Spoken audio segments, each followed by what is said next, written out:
All right, emotions of personal finances. So managing money and making financial decisions are different. You know, the people have strong emotions with regard to money.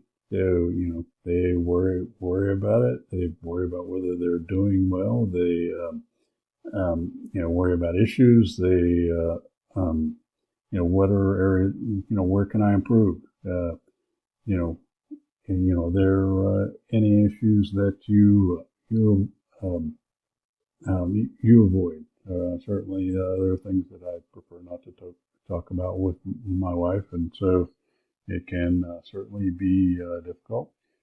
So, so how to talk about financial matters? Get to know yourself.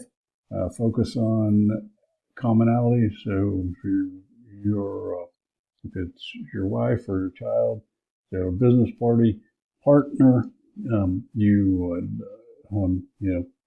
you try to understand the situation from their standpoint. So, learn to manage, financial disbursements. Use positive I statements. Be honest and do it regularly. Remarriage can complicate these issues. I can certainly attest to that. The stepchildren are a major issue, a major financial responsibility, even when they're grown.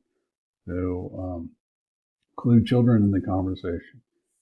Provide them with an opportunity to manage money, their own money. Right? Encourage them to work. Set limits. Teach them to make good choices. Uh, build patience. Be a role model. So talk about your family resources. So that is the end of chapter 5.